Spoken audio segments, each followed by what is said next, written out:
एक मोठी बातमी बघूयात। राहुरी पोटनिवडणुकीबाबत कार्यकर्त्यांशी चर्चा करून निर्णय घेणार असल्याचं प्राजक्त तनपुरे म्हणाले। तर तनपुरेंकडून मुख्यमंत्री फडणवीसांचं कौतुक करण्यात आलंय। तनपुरेंनी मुख्यमंत्र्यांचं कौतुक केल्यानंतर मात्र राजकीय चर्चांना उधाण आलंय। राहुरी पोटनिवडणुकीसाठी प्राजक्त तनपुरे हे स्वतः देखील इच्छुक आहेत आणि दुसरीकडे शिवाजी कर्डिले यांचा मुलगा अक्षय कर्डिले हे देखील निवडणुकीसाठी प्रबळ दावेदार मानले जात आहेत।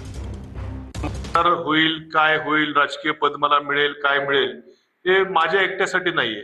या सर्वांच्या मताचा कुठेतरी काहीतरी आदर ठेवला गेला पाहिजे। मी एकटा काहीतरी म्हणायचं मला हे करायचंय मला ते करायचं याला काय अर्थ नाही। त्या सर्वांच्या विचार घेणं, त्यांच्याशी कुठेतरी संवाद साधणं, त्यांच्या मताचा देखील आदर राखणं हे माझं पहिलं कर्तव्य आहे। भारतीय जनता पक्षाच्या विरोधी बाकावर जरी बसत असलो तरी देखील एका बाबतीमध्ये मात्र या राज्याच्या मुख्यमंत्र्यांचं देखील कौतुक खरं केलं पाहिजे। शेतकऱ्याला दिवसा वीज देण्याचा जो विषय आहे त्याचं युद्ध पातळीवरती काम, त्या बाबतीमध्ये मात्र त्यांचं खरं कौतुक करावं लागेल।